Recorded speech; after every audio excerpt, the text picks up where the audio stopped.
Series of parables here that we're going to look at. There's 3 in total, and they all kind of cover around the same thing. And if the Lord wills, we'll attempt to cover one of the more obscure parables, which is Luke chapter 16, verses 1 through 13, the parable of the unrighteous steward. That was actually on my mind all day today, because that's one that you read and you're like, what on earth is he talking about? Like, this makes zero sense. And now I'm not saying I got the answer, but as I was walking to class today, I started thinking about a way to look at this parable to make it maybe make some sense, and maybe it's halfway right, because that's one of the ones that people have the hardest time with. But for the time being, let's look at Luke chapter 14. That is a tongue tire there. Luke 14. And let's start off with kind of the introduction here, verses 1 through 6. It says, "It happened that when he went into the house of one of the leaders of the Pharisees on the Sabbath to eat bread, they were watching him closely. And there in front of him was a man suffering from dropsy. And Jesus answered and spoke to the lawyers and Pharisees, saying, 'Is it lawful to heal a man on the Sabbath or not?' But they kept silent.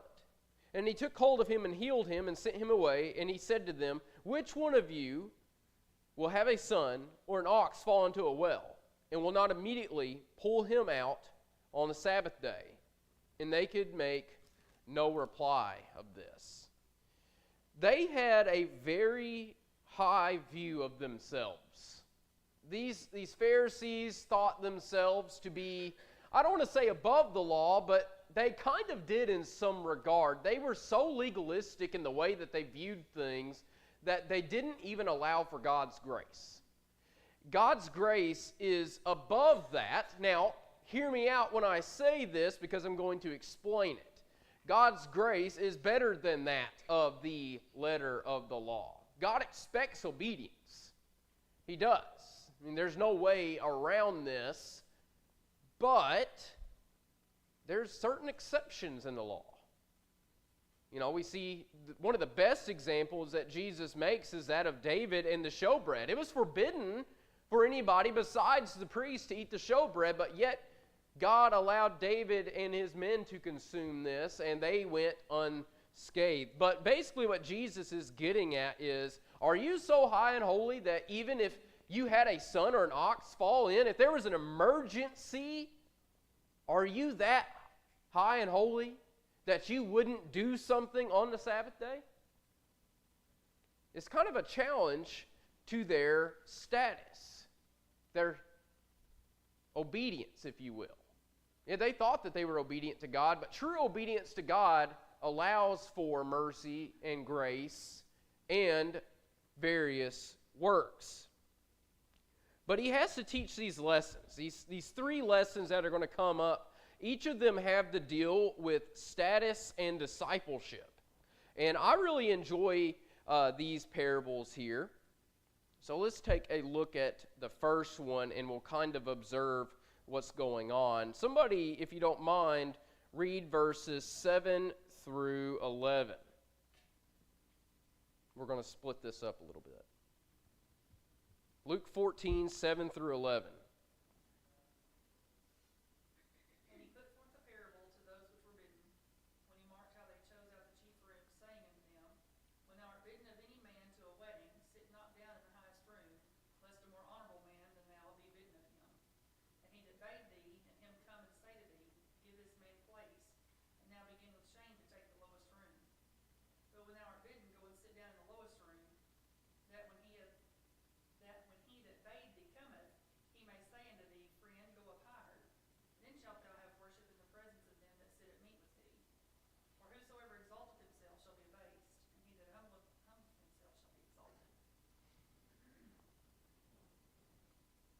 One of the more interesting passages, and I would say one of the more interesting characteristics of God, is his view on pride and humility.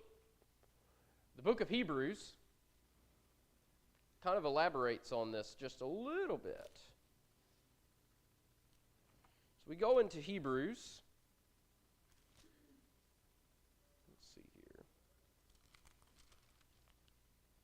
And I had it marked, and now I'm not sure if it stayed in my Bible. And it did not. Right on. That's how this day's going. Anyway, in the book of Hebrews, it talks about, let's see if I found it. I did not. That is my bad. It fell out of my Bible. But in the book of Hebrews, it talks about how God opposes the proud. He gives mercy to those who humble themselves. God is in direct opposition to human pride. But he gives grace to those that humble themselves. And that's the key phrase, to humble yourself. I mean, as human beings, we're kind of haughty in nature, right? We want to be the best. So I was tricked into taking a personality test by my students last semester because they had to take a personality test. And one of the things that came out, and I'm very similar to this other student. I mean, if you ever meet him, you'll know. I mean, this guy will remind you of Dakota Crossnow. Okay, he's just taller and not as good looking. Don't tell him that.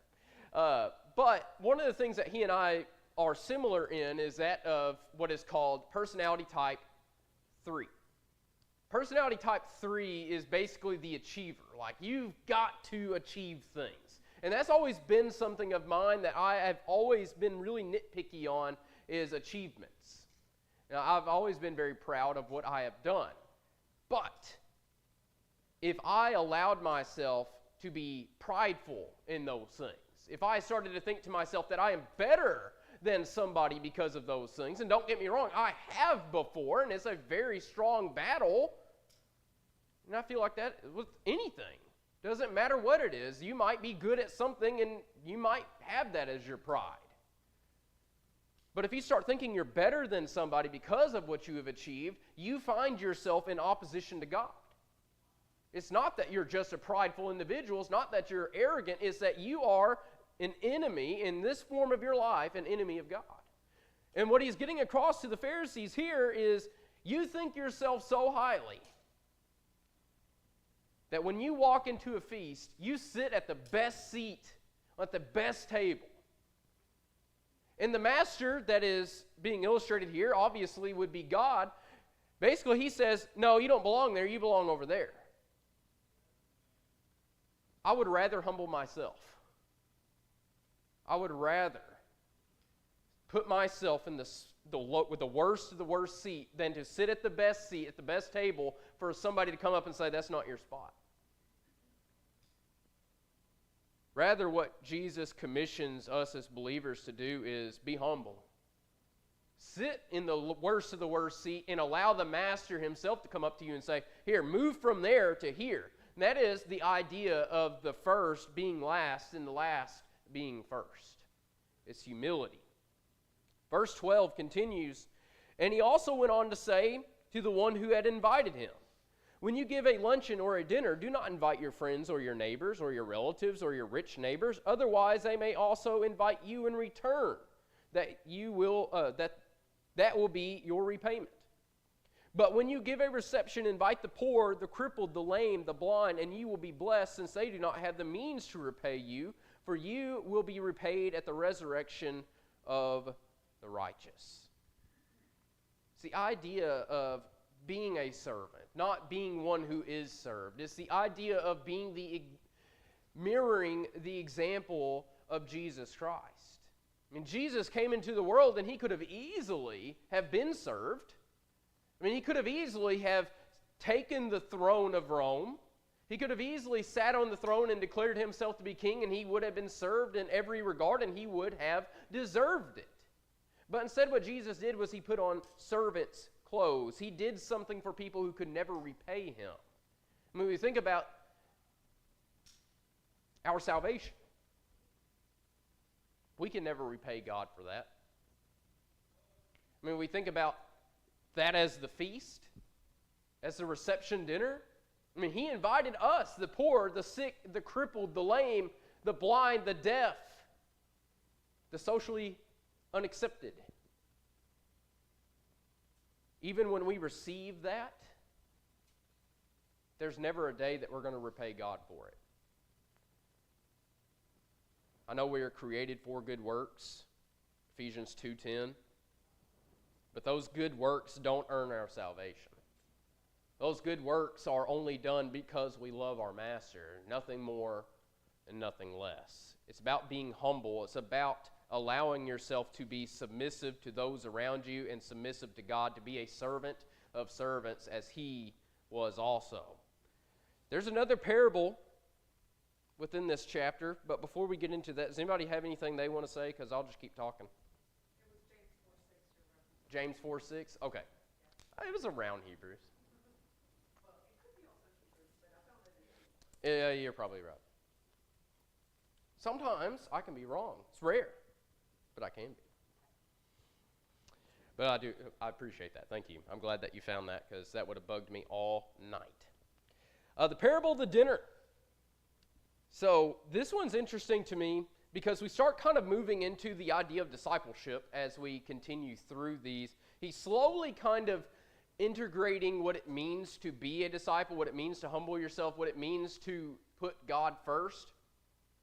So let's get into this one. And I love this one. This one has to be among my favorite parables because of how relatable it is. So let's start, and let's end. Let's see here. Let's end at verse 21. So let's start at verse 16 and end at verse 21, if somebody doesn't mind.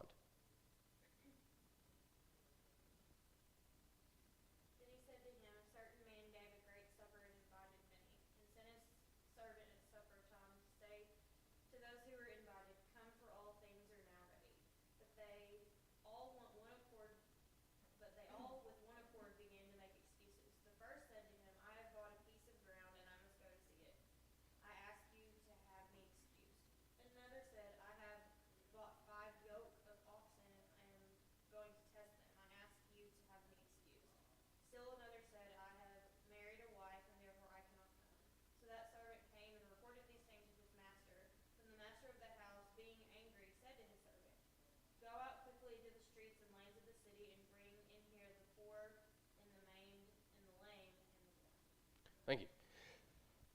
What's going on here?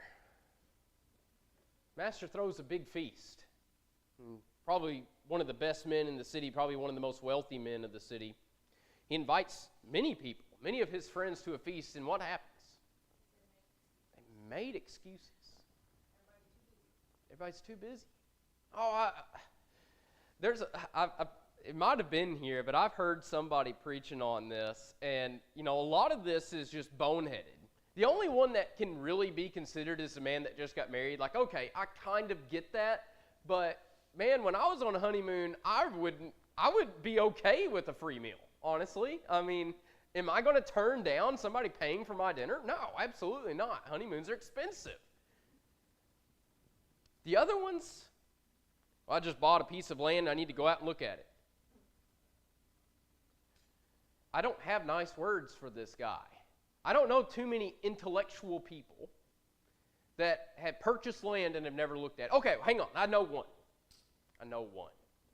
I actually don't know him, but I know of him. There was a guy years ago. Mr. Chad is one of the head honchos at African Christian Schools Foundation, and they were selling off this piece of land that they've had for years that's just been sitting empty. And, when he became, I guess, president, I don't really know what he is. When he became head honcho over there, he started to look at their finances. He's like, why are we paying taxes on this land? We're not even using it.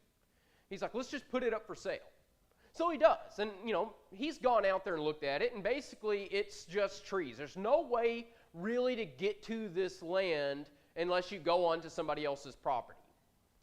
So he puts it up for sale thinking maybe one of those property owners around would just go ahead and buy it. That way they have it. Well, no, this random guy buys it. Don't even know who this guy is. He buys it. And 2 years later, Chad gets a letter in the mail. Basically, this guy's suing him because the land that he purchased, he can't even get to. Did you not go and look at it? The guy said no. Are you kidding me? dude, you're out. I don't care. I think he lost the case anyway. I mean, Chad's like, this guy bought land without even looking at it, and the judge is just like, yeah, you're dumb. Yeah, here you go. It's your land now, buddy. But, I mean, seriously, what intellectual person does something like that? Well, I just bought land. I can't go to this feast because I got to go look at this land that I probably can't access. Not a valid excuse in my book. I bought 5 oxen, and I need to test them. Again, I don't think that's a valid excuse. You see these animals, you know what they're capable of. Everybody knows what an ox is capable of. Everybody around this area in this time period would know what an ox is capable of. But yet this guy makes up an excuse. The only one I can see having any form of validation is the one on the honeymoon, but we've already talked about that. There's a lot of people that make up excuses to not come to the assembly. And they drive me nuts. Every single one of them. We got a baseball game to go to. Okay? I don't care. I'm just going to be honest with you. I have always, I've kept my mouth shut for a long time when people pick sports over God. And I know you might be like, well, that's a little harsh. Well, I mean, but it's honest, right? Because when you make the conscious decision that you're going to go to a game and not go to the assembly, you are saying to God, this is more important. That's mean, but I don't care. And I can be a little bit mean because the Bible talks about it. So I'm going to.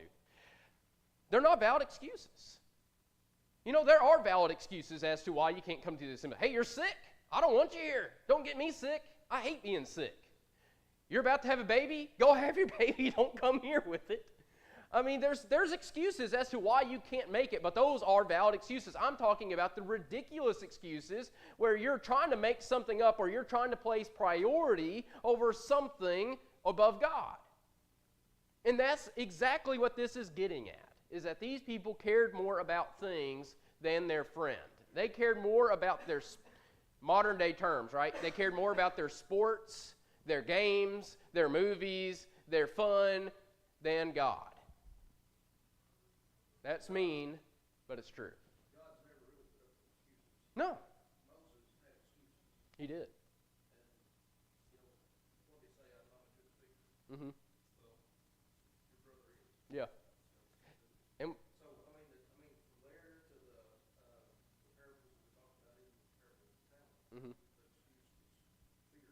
Yeah. I was scared that I would lose it or you'd be mad or whatever. Mm-hmm. So, whatever that excuse is, God really has to put up with that. Yeah. Whether it be slothfulness, being lazy, Yeah. whatever. So, from way back, we can look at so many examples of God that there's a difference between excuse and a reason. Yeah. You know, Absolutely. excuses are something you kind of make up for you might do something. The reason is, like you're saying, you're out of faith. That's a good reason. Yeah. You should probably go to the hospital. But anyway, yeah. No, you're absolutely correct. I've always been kind of irked at excuses. Those drive me insane because I hear them all the time.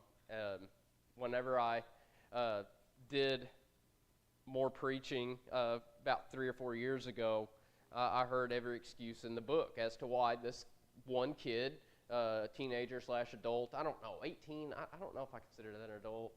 I wasn't one. But, I mean, he made up every excuse in the book. And I'll never forget, when I was a youth minister, there was this one girl, and everybody, they were like, she is the most mature girl that they've ever met in their life. Well, she would make up excuses not to come to church. And she blamed a lot of it on, well, the last youth minister didn't do anything. Well, he's been gone for 2 years. You can come back to church. Well, she, come to find out, she made her own work schedule, and she would purposefully make herself work on Sundays and Wednesdays, so she never had to come to church. But it's like, they're excuses that are invalid before God. You know, Jesus could have made an excuse. I mean, he had a good one. The world's wicked, and I don't want to deal with it. But he did it anyway, and he went to the cross and died for our sins, one of the most cruel deaths that you could possibly die. There wasn't an excuse. There was no reason uttered either, but he did pray to God. He did say, Father, if there's anything else, then let this cup pass before me, but not my will, but yours be done. Maybe that's how we ought to live. Yeah, again, reasons. I get reasons. But again, excuses are invalid. Jesus had any and every excuse that he could have made, but he chose not to make it. But verse 21 concludes with this. The master becomes angry, and he says to his slave, "Go out at once into the streets and the lanes of the city, and bring in here the poor and crippled, the blind and the lame." So everything in parables has meaning. So if we look at the first half, right, he is inviting those in which the invitation belongs.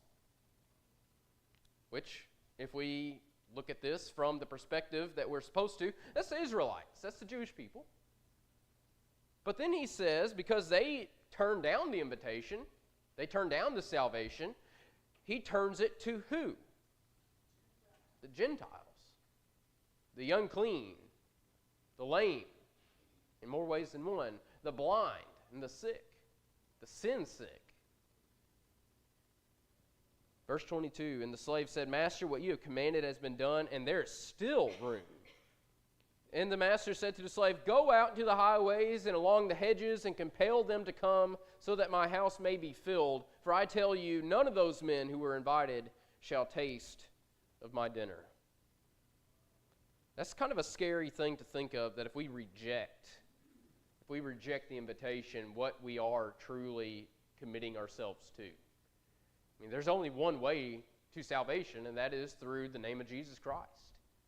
And there are people that will willfully reject that, and when they reject that, there's nothing else.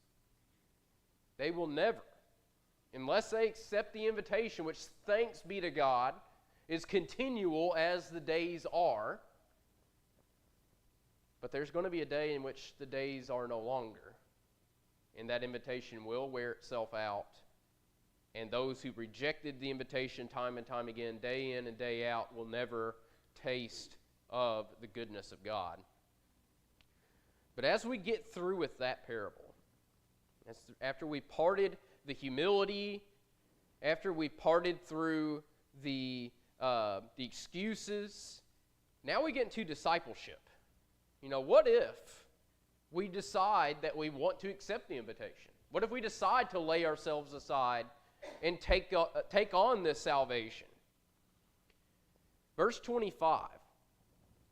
Now large crowds were going along with him, and he turned and said to them, "If anyone comes to me and does not hate his own father and mother and wife and children and brothers and sisters, yes, even his own life, he cannot be my disciple. Whoever does not carry his own cross and come after me will not be my disciple." And he begins with this parable. He says in verse 28, "For which one of you, when he wants to build a tower, does not first sit down and calculate the cost to see if he has enough to complete it? Otherwise, when he has laid a foundation and is not able to finish it, all who will observe it will begin to ridicule him, saying," verse 30, "This man began to build and was not able to finish. Or what king, when he sets out to meet another king in battle, will not first sit down and consider whether he is strong enough with 10,000 men to encounter the one coming with 20,000? Or else, while the other is still far away, he sends a delegation and asks for terms of peace. So then, none of you can be my disciple who does not give up all of his own possessions." Not much of a parable, but there's a lot of parable-like teachings in this. There's a lot of earthly things that are explained in a spiritual way, just to kind of tie in a very simplistic way of looking at this. The idea is to not make oneself a fool. The first man is the man that builds a tower and does not calculate the cost. What makes this man a fool? What makes him ridiculed above all?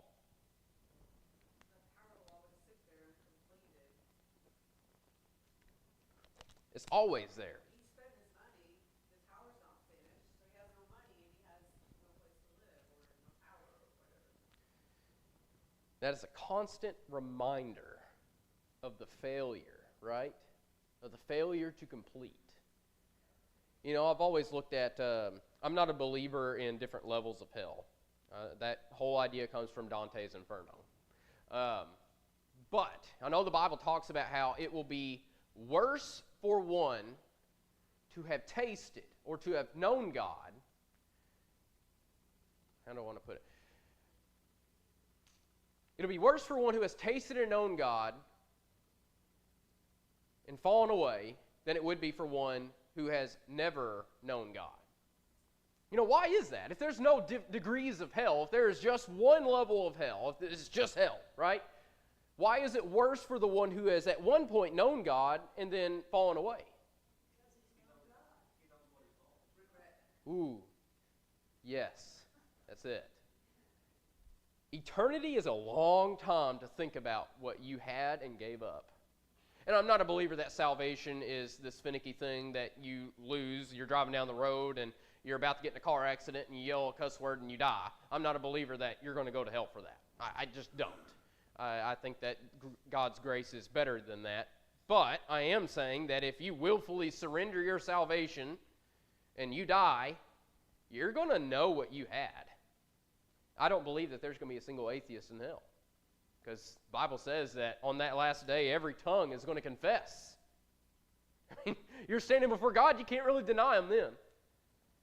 But it's going to be worse for the one who had it and lost it, or not lost it but gave it up, than for the one who never had it in the first place.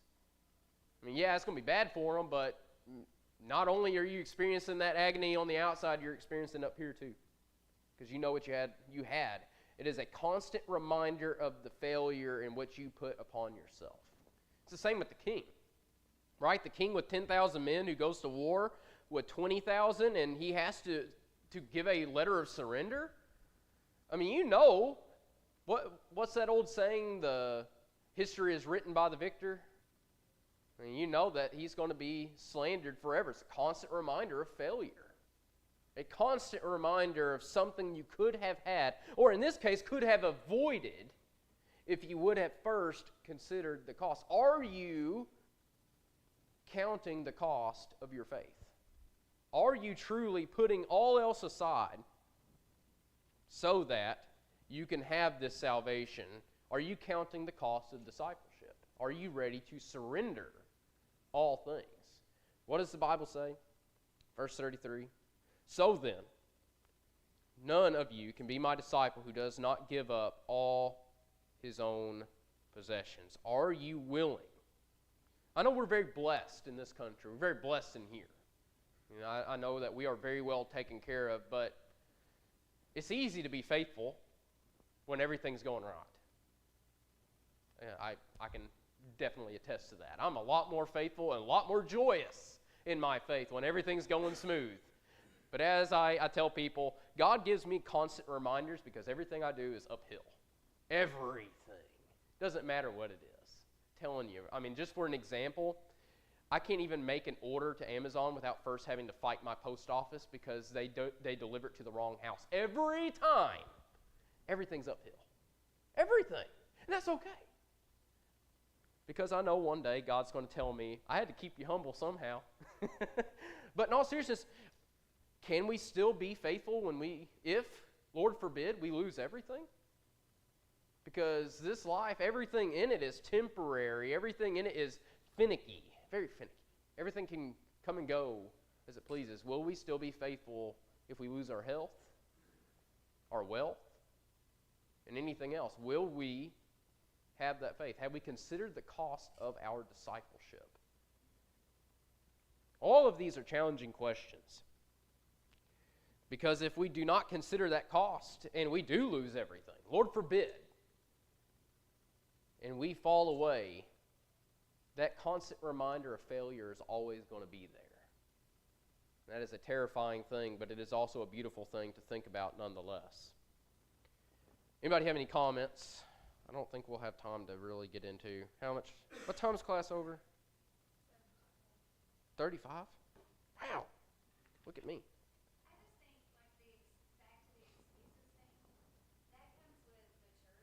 Mm-hmm. And we just always have to be careful if there is someone who is a new Christian, not to, if they've never been taught Yeah. how important it is, then it goes back to that teaching them in love. Yeah.